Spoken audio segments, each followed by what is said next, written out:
Every so often, a game doesn't just get played, it gets felt. It seeps into the culture, it hijacks your timeline, and before you even know its name, you've already seen it everywhere. Clair Obscur 33 wasn't supposed to be the game. It wasn't even on most people's radar. He had no billion-dollar publisher, and yet, here we are. Fan art, theories, lore, and memes, and the growing realization that this might be something legendary. This is the story of how a strange, sad RPG went from a quiet corner of France and became a global obsession. This is why everyone is obsessed with Clair Obscur Expedition 33. Sometimes a game doesn't just arrive, it erupts. Not with hype, not with $1 million of marketing, but with something far rarer. Silence, followed by awe. In a year full of safe sequels and open world sameness, one game painted in elegance and sharpened with grief refused to blend in. First impressions are everything, and Clair Obscur made a massive first impression. This game felt like a dream dipped in oil paint. The Belle Époque setting wasn't just unique, it was strikingly alien in a sea of cyberpunk, medieval, and post-apocalyptic norm. The entire world looked like it was painted by melancholy itself. And it didn't just look good, it felt tragic,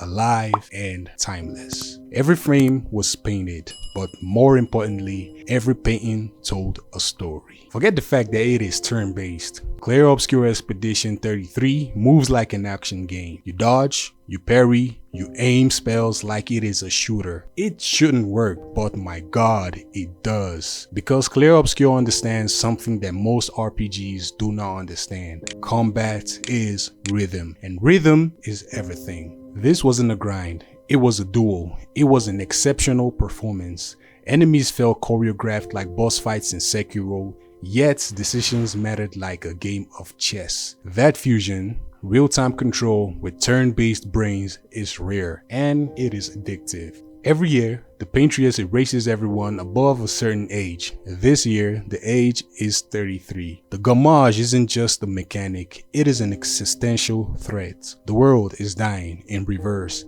and no one knows why. This lore didn't spoon feed, it was whispered, and that whisper became a wildfire of theory videos, Reddit threads, and obsession.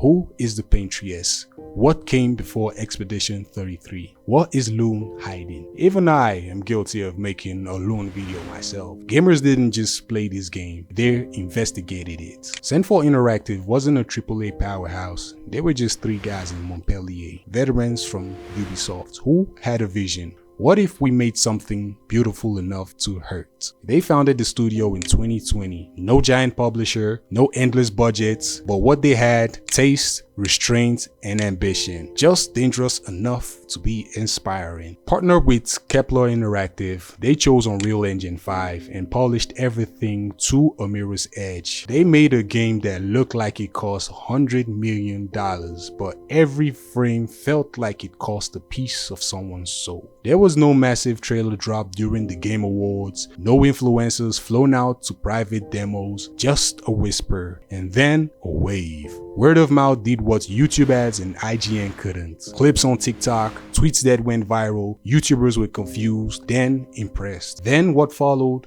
Reviews, scores, all in 9s and 10s. And in less than a week, over 1 million copies sold. And even the president of France, Macron, had no choice but to praise this game. Yes, you heard that right, the president of France. Clair Expedition 33 didn't just explode, it broke a spell. It proved that players weren't bored of turn-based combat, they were bored of lazy turn-based combat. They're not tired of fantasy, they're tired of worlds that felt like it wasn't crafted enough. And they do not care if your game is from a giant studio, they care if it feels like it matters. Clair Obscur 33 didn't win by screaming, it won by being unforgettable. And if games like this keep being made, maybe Clair Obscur 33 won't be the end. Maybe it's only the beginning. Please, if you enjoyed this video, make sure you hit that like button, subscribe to the channel, and hit the bell notification icon so you can get notified when I drop videos like this. And until next time, peace and love. Incredible.